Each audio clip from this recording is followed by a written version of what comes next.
السلام علیکم پیارے بچوں، تیسری جماعت اردو کی کتاب بسم اللہ الرحمن الرحیم، سبق نمبر 9 غرور کا سر نیچا، ٹھیک ہے، جس کی ہم آج پڑھائی کریں گے۔ یہاں تک ہم پڑھ چکے، آج ہم یہاں سے شروع کریں گے۔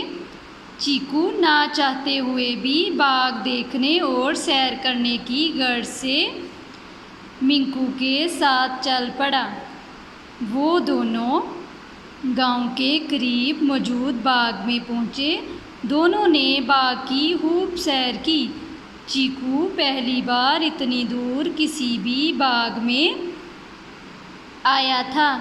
اس نے منکو کو واپس چلنے کا کہا مگر وہ نہ مانا اور کہنے لگا، بھائی جانے کی ایسی بھی کیا جلدی، ابھی تو ہم آئے ہیں، پہلے ان رسیلے پھلوں کا مزہ تو لے لیں، پھر واپس بھی چلے جائیں گے۔ چیکو نے انکار کر دیا اور دور کھڑا منکو کو تھال میں سے پھل کھاتے دیکھنے لگا۔ تھوڑی ہی دیر گزری تھی کہ باغ کے رکھوالے وہاں پہنچ گئے اور انہوں نے منکو پر جال پھینک کر اسے پکڑ لیا۔ منکو کی ہوشیاری اور تیز رفتاری کسی کام نہ آئی۔ وہ لگا گڑ گڑانے اور منتیں کرنے، مگر وہ لوگ نہ مانے اور منکو کو سزا دینے کی باتیں کرنے لگے۔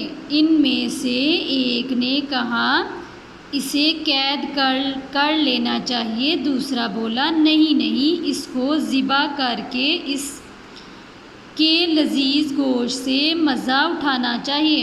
چیکو نے جب یہ سنا تو اپنے دوست کو بچانے کے لیے آگے بڑھا۔ اس نے ان لوگوں سے معافی مانگی، اپنے دوست کو آزاد کرنے کی درخواست کی اور وعدہ کیا کہ آئندہ وہ ایسی غلطی کبھی نہیں کریں گے۔ اس وعدے پر باغ کے رکھوالوں نے منکو کو آزاد کر دیا۔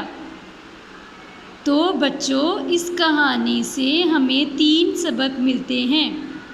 پہلا یہ کہ ہمیں ہمیشہ اپنے بزرگوں کا کہنا ماننا چاہیے۔